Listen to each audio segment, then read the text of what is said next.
नमस्कार, मैं हूं कुमार भवेश चंद्र और आप देख रहे हैं द इंडियन पोस्ट। इस वीडियो में मैं आज दो खबरों के साथ आपके सामने हूं। पहली खबर समाजवादी पार्टी से है, समाजवादी पार्टी के भावी रणनीति के बारे में है, और दूसरी खबर बिहार से है। बिहार में रामविलास पासवान के बेटे चिराग पासवान ने अपने चाचा को लिखी हुई एक पुरानी चिट्ठी डिस्क्लोज की है, और उस चिट्ठी में क्या लिखा है? उस चिट्ठी में है बिहार की सियासत से जुड़े, बिहार की एक सियासी परिवार से जुड़े हुए तमाम घटनाक्रम, जिससे आपको पता चलेगा कि सियासत और परिवार जब बीच में आता है तब क्या क्या होता है। इस कहानी को आगे बढ़ाऊं इससे पहले मैं आपसे रिक्वेस्ट करना चाहता हूं कि अगर आपने अभी तक हमारा ये चैनल सब्सक्राइब नहीं किया है तो इस वीडियो को देखने के बाद इसे सब्सक्राइब कर लीजिएगा और इसका बेल आइकन भी ज़रूर दबा दीजिएगा, ताकि जब भी कोई नया वीडियो बने तो उसकी जानकारी आप तक मिल जाए। तो चलिए शुरू करते हैं आज की पहली खबर। और पहली खबर है उत्तर प्रदेश से। समाजवादी पार्टी के राष्ट्रीय अध्यक्ष अखिलेश यादव किस तरह के सामाजिक समीकरण बिठाने की कोशिश कर रहे हैं और क्या वो इन सामाजिक समीकरणों के साथ भारतीय जनता पार्टी से मुकाबला कर पाएंगे। आज बसपा के 6 विधायकों ने उनसे मुलाकात की और उस मुलाकात के बाद एक चर्चा शुरू हुई कि क्या वो समाजवादी पार्टी ज्वाइन करने जा रहे हैं। हालांकि जब मुलाकात के बाद वो पिछले दरवाजे से निकल गए तो इस चर्चा को विराम मिल गया। लेकिन ये 6 विधायक बसपा के समाजवादी पार्टी के पक्ष में पहले से रहे हैं। आने वाले समय में निश्चित रूप से ये समाजवादी पार्टी के साथ किसी न किसी तरह का तालमेल करेंगे या सीधे सीधे शामिल हो जाएंगे। भविष्य क्या है इस वक्त नहीं कहा जा सकता है, लेकिन समाजवादी पार्टी के विधायक इरफान सोलंकी ने मीडिया के सामने क्या कहा उसको सुन लीजिए। इस समय अगर बीजेपी से कोई मोर्चा ले सकता है तो सिर्फ अखिलेश यादव जी की पार्टी, जो समाजवादी पार्टी है, और हर आदमी जानता है कि यही पार्टी वो है जहां पे विश्वास, यकीन और हर धर्म का सम्मान करा जाता है। बसपा के लोग जो उत्पीड़ित थे बहन जी की तानाशाही से, जैसे आपने देखा होगा जो काशी राम के समय के थे लोग, लालजी वर्मा जी आदि लोगों को निकाल दिया गया। अब क्या कारण थे ये इतना बड़ा इशू नहीं है, पर वो लोग जो बसपा की नींव बताए जाते थे आज उनका भी सम्मान नहीं, वो भी अपमानित महसूस कर रहे हैं। और ये वो सरकार है अखिलेश यादव जी जहाँ हर वर्ग के लोगों का मान सम्मान, मेरे जैसे आदमी जो 5 बार के विधायक अल्हम्दुलिल्लाह हैं, 3 बार के हम स्वयं हो गए, यहाँ कार्यकर्ताओं को कार्यकर्ता समझा जाता है, यहाँ कार्यकर्ताओं को गुलाम नहीं समझा जाता है। बिल्कुल साफ है, अखिलेश यादव पेशे से इंजीनियर रहे हैं, उन्होंने इंजीनियरिंग की पढ़ाई की है और देखा जाए तो 2012 से अभी तक वो सोशल इंजीनियरिंग करते रहे हैं। और इसकी वजह से उनको जो थोड़ी बहुत कामयाबी मिली है या नाकामयाबी मिली है, उन्होंने प्रयोग करना नहीं छोड़ा। उन्होंने 2012 में प्रयोग किया। उन्होंने 2012 में एक ऐसा प्रयोग किया, मायावती की सरकार थी, मायावती की सरकार के खिलाफ भ्रष्टाचार के तमाम आरोप लग रहे थे, डॉक्टर्स की हत्या हो रही थी और एनआरएचएम घोटाला सामने था। ऐसे समय में अखिलेश यादव ने अपनी रणनीति की वजह से समाजवादी पार्टी को पहली बार सत्ता में बहुमत के साथ पहुंचाया। 2017 की कहानी अलग है। 2017 में जब उन्होंने 5 साल शासन कर लिया और उसके बाद चुनाव की बारी आई तो उनके घर में फूट पड़ गई थी। उनके घर में झगड़ा शुरू हो गया था, चाचा भतीजे का झगड़ा शुरू हो गया था। और इसकी वजह से अखिलेश यादव आखिर समय में जब चुनाव बेहद करीब थे, कांग्रेस के साथ गठबंधन किया था। वो प्रयोग भी अपने आप में एक ऐसा प्रयोग था जो चौंकाने वाला था। सियासत में इतना चुनाव के करीब आने के बाद इस तरह के फैसले लिए जाएं, लेकिन वो फैसला लिया अखिलेश यादव ने। लेकिन उस समय भारतीय जनता पार्टी और मोदी का असर भारतीय वोटरों पर इस तरह से था, मोदी का नशा ऐसा छाया हुआ था कि उत्तर प्रदेश में उनको कामयाबी नहीं मिली, बल्कि वो प्रयोग बुरी तरह फ्लॉप साबित हुआ। लेकिन एक बार फिर अखिलेश यादव ने 2019 में लोकसभा चुनाव से पहले प्रयोग करने से परहेज नहीं किया। उन्होंने समाजवादी पार्टी के साथ पुरानी दुश्मनी रखने वाली बसपा के साथ हाथ मिला लिया। ये एक बड़ा प्रयोग था और सियासत में ये इस प्रयोग की भी बहुत चर्चा हुई। ये प्रयोग फेल हुआ ज़मीन पर, यह बात और है, लेकिन इस प्रयोग की चर्चा हुई।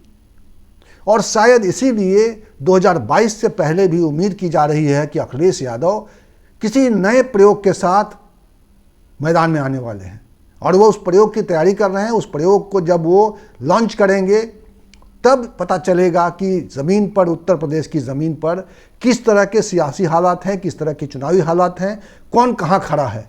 उस प्रयोग का इंतजार करना पड़ेगा। लेकिन जो सोर्सेस कह रहे हैं कि वो एक बड़े प्रयोग के साथ लॉन्च करने वाले हैं अपना चुनावी अभियान। वो अभियान क्या होगा? हालांकि उन्होंने जब कोरोना का असर पिछली बार कम हुआ था फर्स्ट वेव का, तो उन्होंने साइकिल चलाई थी। क्या वो साइकिल चला के एक बार फिर लोगों के बीच में जाएंगे, या लोगों के बीच में उनके जाने का और क्या तरीका होगा, ये अभी सामने नहीं है। लेकिन निश्चित रूप से समाजवादी पार्टी के सोर्सेज ये कह रहे हैं कि वो एक बड़े प्रयोग के साथ उत्तर प्रदेश की जनता के सामने आने वाले हैं और योगी सरकार के सामने दो दो हाथ करने के लिए तैयार हैं। देखना होगा कि कैसे आते हैं। अब अखिलेश यादव अपनी चुनावी लड़ाई को कैसे लेकर आगे बढ़ते हैं, ये तो देखने वाली बात होगी। लेकिन उन्होंने साफ कर दिया है कि वो छोटे दलों के साथ गठबंधन करेंगे। उन्होंने पश्चिम उत्तर प्रदेश में इस वक्त सबसे मजबूत माने जाने वाले राष्ट्रीय लोकदल के साथ समझौता किया हुआ है। उनकी एक साझेदारी है जयंत चौधरी के साथ। उस साझेदारी का असर पश्चिमी उत्तर प्रदेश में दिखाई दिया था जब उन्होंने रैलियां की थी, जब उन्होंने किसान पंचायत किया था। तो इसके अलावा वो पूरब में क्या करने वाले हैं, वो मध्य उत्तर प्रदेश में क्या करने वाले हैं, ये सब अभी भविष्य के गर्भ में है। लेकिन वो एक नए सामाजिक समीकरण के साथ उत्तर प्रदेश की जनता के सामने होंगे और शायद उसी सामाजिक समीकरण को लेकर उनकी व्यूह रचना चल रही है। ये खुलासा अभी बाद में होगा कि वो कैसे अपनी लड़ाई को आगे बढ़ाते हैं।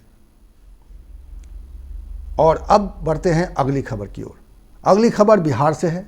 बिहार की राजनीति में पिछले 1-2 दिनों से काफ़ी बड़ी हलचल मची हुई है। लोजपा के 5 सांसदों ने आपस में हाथ मिला लिया है और चिराग पासवान जो राष्ट्रीय अध्यक्ष थे उनको उनकी ही पार्टी से बाहर कर दिया है। और इसके बाद अब आखिरी दांव फेंका है चिराग पासवान ने। उनका आखिरी दांव बहुत इमोशनल है। उन्होंने अभी कुछ घंटे पहले एक ट्वीट किया है और एक चिट्ठी, एक लंबी चिट्ठी लिखी है उन्होंने अपने चाचा को। जो चिट्ठी पहले लिखी हुई है उस चिट्ठी को आज सार्वजनिक कर दिया और उस चिट्ठी को पढ़ने से पता चलता है कि ये लड़ाई कितनी गहरी थी और ये लड़ाई कितनी पुरानी थी। ये चिट्ठी है 29 मार्च 2021 की, इस वक्त आपके स्क्रीन पर है।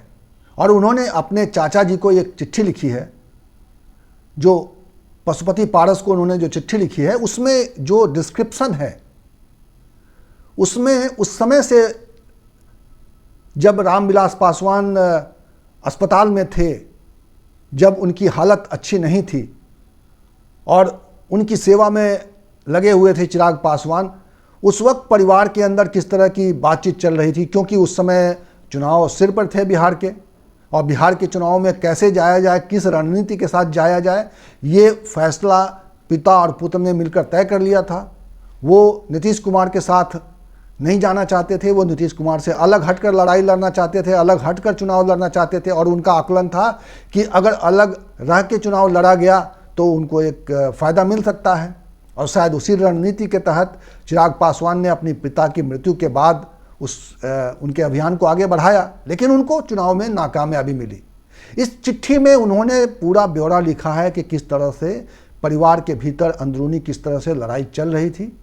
उस चिट्ठी में ये सारे खुलासे हुए हैं। उस चिट्ठी में ये भी पता चलता है कि कैसे प्रिंस के ऊपर एक युवती ने जब शोषण का आरोप लगाया था तो उस मामले को कैसे हैंडल करना चाहते थे। मैं चाहता हूं कि उस चिट्ठी के कुछ हिस्से आपको बताऊं, क्योंकि ये चिट्ठी अपने आप में एक ऐसा राजनीति और परिवार में जिस तरह का एक अंतर्कलह होता है, अंतर्द्वंद होता है, तो जब जैसी चीज़ें निकल कर आती हैं, इस वक्त देश की कई पार्टियों में इस तरह का परिवार आपस में लड़ भिड़ रहा है। उत्तर प्रदेश में ज़्यादा दूर जाने की ज़रूरत नहीं। अखिलेश यादव के परिवार में भी इसी तरह का झगड़ा एक सामने आया था 2017 के विधानसभा चुनाव से पहले, काफ़ी बड़ा घमासान हुआ था।